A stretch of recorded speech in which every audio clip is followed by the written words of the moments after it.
सितंबर month में अगर ये 2-3 काम आप कर लेंगे अडेनियम प्लांट में, तो अडेनियम प्लांट आपका आने वाले समय में फूलों से भरा रहेगा। हेलो फ्रेंड, मैं सबिता ग्रीन गार्डन गुजरात से। यहाँ पर आप रखे हुए मेरे 2 प्लांट देख रहे हैं, एक में फ्लावरिंग हो रही है, एक में कलियाँ बनी हुई हैं। अगर आपके पास भी अडेनियम के प्लांट हैं तो इस टाइम पर अगर आप कुछ काम कर लेंगे अडेनियम के प्लांट पर, तो अडेनियम के प्लांट सर्दी में भी बहुत अच्छे से फ्लावरिंग देते रहेंगे। मेरे ये दोनों प्लांट हैं, ये वाला प्लांट और ये वाला प्लांट बहुत पुराने प्लांट नहीं है, इसमें मैंने ग्राफ्टिंग करी थी, जो कि आप देख रहे हैं फ्लावरिंग बहुत अच्छे से हो रही है। और ये वाला प्लांट जो है इसमें ग्रोथ बहुत अच्छी है, अभी भी आपको देखने में लग रहा होगा कि बहुत अच्छी सी ग्रोथ चल रही है। अगर आपकी ब्रांचेस लगी हैं तो सितंबर मंथ जो है बेस्ट होता है फ्रेंड्स।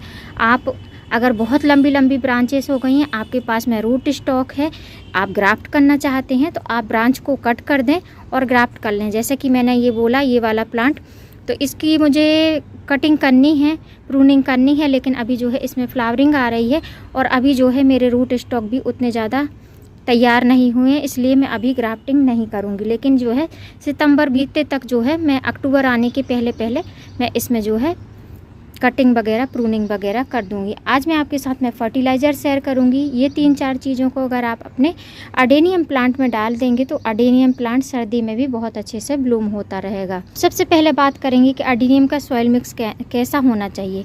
तो जैसा कि सभी को पता है, अडेनियम जो है डेजर्ट रोज, रेगिस्तानी गुलाब के नाम से इसको अडेनियम को जाना जाता है।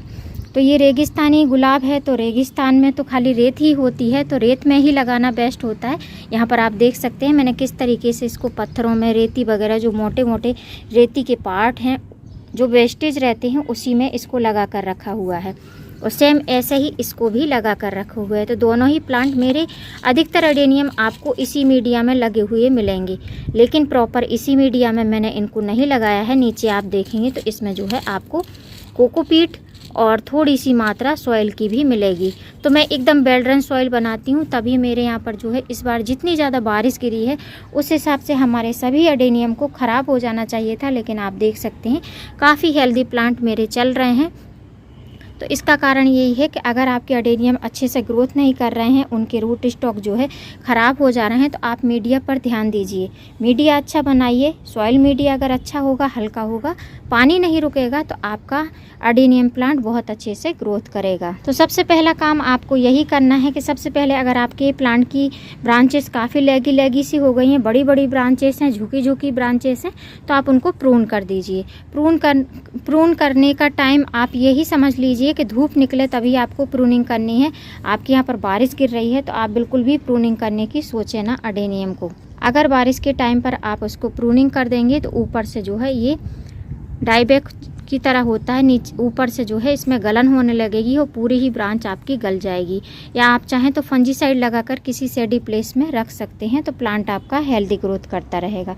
ये हो गया पहला काम। दूसरा काम जो है, अगर आपके गमले की मिट्टी में किसी प्रकार की घास फूस वगैरह है तो उसको निकाल दें। इस तरीके की पत्तियां हैं, तो अडेनियम की पत्तियां जो है बहुत ही अच्छा स्रोत होती हैं फर्टिलाइज़र का, तो इसको जो है आपको फेंकने की ज़रूरत नहीं है। ये पत्तियां अगर इसमें भी पड़ी रहेंगी तब भी हमारे गमले की मिट्टी में फर्टिलाइज़र का काम करेंगी। लेकिन अभी हमको इसको फ्लावरिंग के लिए फर्टिलाइज़र देना है, रूट स्टॉक को मोटा करने के लिए फर्टिलाइज़र देना है और ब्रांचेस को थिक करने के लिए। मैं आज इन दोनों ही प्लांट में फर्टिलाइज़र दूंगी, तो आपके साथ में बताती हूँ। तो सबसे पहले फर्टिलाइज़र देने के लिए अगर आप लिक्विड फर्टिलाइज़र देते हैं तो आपको इसमें कोई भी प्रकार की गुड़ाई वगैरह करने की ज़रूरत नहीं है, क्योंकि ये एकदम बेलरन सॉइल होती है और इसका जो रूट रहता है, इस जो ट्रंक रहता है, लेंगे तो बहुत जल्दी इसकी गुड़ाई नहीं होती है। जो अडेनियम प्लांट रहता है उसकी बहुत ही, जब हम सॉलिड फर्टिलाइज़र देते हैं तभी इसकी सॉइल को टच करते हैं, बाकी लिक्विड फर्टिलाइज़र में आपको इसकी विशेष गुड़ाई वगैरह करने की ज़रूरत नहीं पड़ती है। लेकिन मैं जो है सॉलिड फर्टिलाइज़र दूंगी, इसलिए जो है इसकी मिट्टी को मैं निकालूंगी। तो मिट्टी तो नहीं है, रेती ही है, तो रेती को निकालूंगी। तो निकालने के लिए पहले इसको ले लूँगी और उसके बाद में साइड का जो सॉइल मीडिया है उसको इस तरीके से निकाल लूँगी। तो पहले निकाल लेती हूँ, फिर आपको दिखाती हूँ। तो इस तरीके से एक प्लांट का मैंने इतनी सॉइल निकाल दी है, तब इसमें हम फर्टिलाइज़र देंगे। इसी तरीके से दूसरे प्लांट की भी सॉइल जो ऊपर की है उसको निकाल लूँगी। तो अब आप देख सकते हैं दोनों ही प्लांट की मैंने सॉइल को निकाल लिया है और सॉइल निकालने के बाद में इतनी सॉइल जो है निकली हुई है। इसको हमको फेंकना नहीं है, इसको हम फिर से यूज करेंगे, लेकिन इतनी मात्रा में यूज नहीं होगी, कम मात्रा में यूज होगी। अब इसके लिए हम फर्टिलाइज़र बनाएंगे। उसके पहले सबसे पहले एक बाउल लेंगे, इस बाउल से हम फर्टिलाइज़र बनाएंगे और उस फर्टिलाइज़र को हाफ हाफ हम दोनों ही गमलों में दे देंगे। अब सबसे पहले हम लेंगे वर्मी कंपोस्ट, लगभग 1 से 1.5 मुट्ठी के करीब हम वर्मी कंपोस्ट लेंगे। वर्मी कंपोस्ट जो रहता है नाइट्रोजन का बहुत ही अच्छा स्रोत रहता है। आपके पास में वर्मी कंपोस्ट नहीं है तो आप जो है गोबर की खाद का यूज़ कर सकते हैं, और गोबर की खाद एकदम सड़ी होनी चाहिए, इसलिए जो है अगर हो सके तो आप वर्मी कंपोस्ट का यूज करें। गोबर की खाद में फंगस लगने के चांस भी हो सकते हैं अगर आपकी गोबर की खाद सड़ी हुई नहीं हुई, एकदम ब्लैकिश होनी चाहिए। और दूसरी बात, अगर आपके यहाँ पर बारिश गिर रही है तो आप गोबर की खाद का यूज बिल्कुल ना करें, वर्मी कंपोस्ट का यूज करेंगे तो बेस्ट रहेगा। अब यहाँ पर जो आप मेरे गमले देख रहे हैं ये बहुत ही छोटे छोटे से गमले हैं, उस हिसाब से जो मैंने ये फर्टिलाइज़र लिया है 1.5 मुट्ठी से थोड़ा सा कम ही होगा, तो इतना फर्टिलाइज़र इनफ है। आपके गमले जो है अगर 8-8 10-10 इंच के हैं तो आप 2-2 मुट्ठी वर्मी कंपोस्ट यूज कर सकते हैं। दूसरा चीज़ हम यूज करेंगे ये है फॉस्फोरस फर्टिलाइज़र, जिसको बोलते हैं बोन मील। बोन मील जो हड्डियों का चूरा रहता है जानवरों की। तो 2 गमलों के हिसाब से जो है हमने छोटे छोटे से गमले हैं, ये जो स्पून आपको दिखाई दे रही है अगर टेबल स्पून के हिसाब से करेंगे तो आधा टेबल स्पून ही आएगा, और मैंने जो है एक जो मेरी स्मॉल वाली टेबल स्पून है, मतलब कि छोटी सी है, तो उससे जो है 2 टेबल स्पून डाल लिया है। बोन मील जो हमारे अडेनियम के प्लांट रहते हैं उनकी कॉर्डेक्स को मोटा करता है और मजबूती बना कर रखता है, जड़ों को भी हेल्दी बना कर रखता है। तो अगर आप चाहते हैं कि आपके अडेनियम की कॉर्डेक्स मोटे मोटे रहें, हेल्दी रहें, बहुत जल्दी से प्लांट एकदम हेल्दी मैच्योर दिखाई दें, तो आप जो है बोन मील का यूज कर सकते हैं।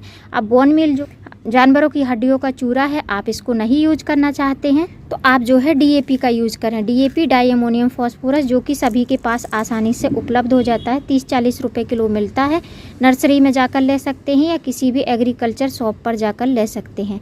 छोटे से प्लांटर हैं तो उसमें जो है 4 दाने जो स्मॉल वाले रहते हैं, जो एकदम छोटे ग्रेन्यूल्स रहते हैं जैसे मेरे हैं, तो 4 से 5 दाने डालें। अगर 8 इंच का गमला है, बड़े दाने हैं, तो आप जो है 8 दाने से ज़्यादा ना डालें।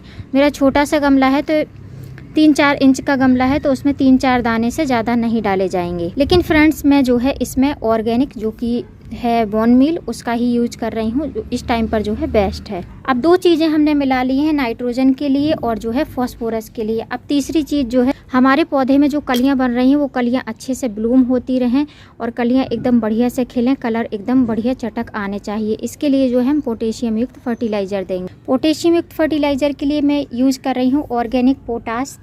आपके पास में रेड पोटाश हो उसका भी यूज कर सकते हैं, लेकिन ये एक ऑर्गेनिक फर्टिलाइज़र है जो कि हमारे पौधे को बिल्कुल भी हार्म नहीं करेगा। ये भी आपको किसी भी एग्रीकल्चर शॉप पर या जो है ऑनलाइन भी मिल जाएगा ऑर्गेनिक पोटाश के नाम से, इसको आप यूज करें। तो मेरे छोटे छोटे 2 गमले हैं, उस हिसाब से जो है मैं इसको ये छोटे से स्पून से 1 टेबल स्पून के करीब डाल दूंगी। जो लोग बोलते हैं कि हमारे अडेनियम में पत्ते तो बहुत ज़्यादा आते हैं, फ्लावरिंग नहीं होती है, तो उसका कारण हो सकता है कि आपके गमले की मिट्टी में जो है पोटाश की कमी हो, या जो है आप पानी की मात्रा ज़्यादा रखते हों। तो आप कोशिश करें कि पानी उतना ही दें कि मिट्टी आपके गमले की सूख जाए, तब आप उसमें पानी दें।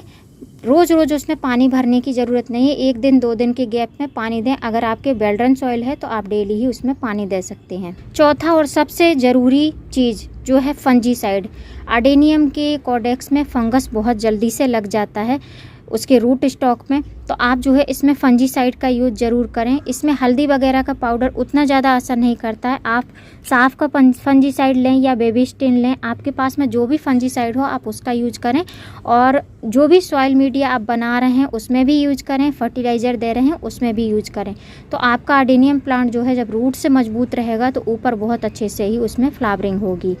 ये जो फर्टिलाइज़र हैं, इन फर्टिलाइज़र को हम मिक्स कर लेंगे इस तरीके से मिक्स करके, और जैसे कि हमने पौधे रेडी करके रखे हुए हैं उनका सॉइल मिक्स जो निकाल के रखा हुआ है तो अच्छे से मिलाएंगे। उसके बाद में हम जो है अपने गमले में ये फर्टिलाइज़र देंगे।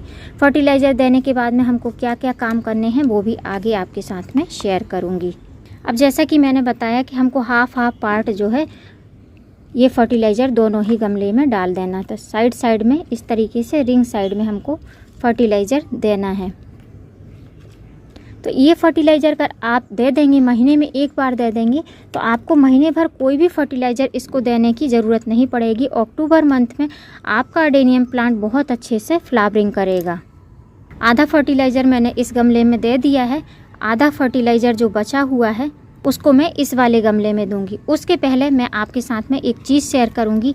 यहाँ पर आप देख रहे हैं ग्राफ्टिंग यहाँ से हुई है, लेकिन नीचे से ब्रांचेस निकल रही हैं, तो इन ब्रांचेस को आपको हटा देना है, इनको नहीं रखना है। आपके पास में कोई ब्लेड वगैरह हो तो उससे आप कट कर सकते हैं। मैं हाथ से ही निकाल दे रही हूँ, क्योंकि अधिकतर मैं इसी तरीके से कट करती रहती हूँ।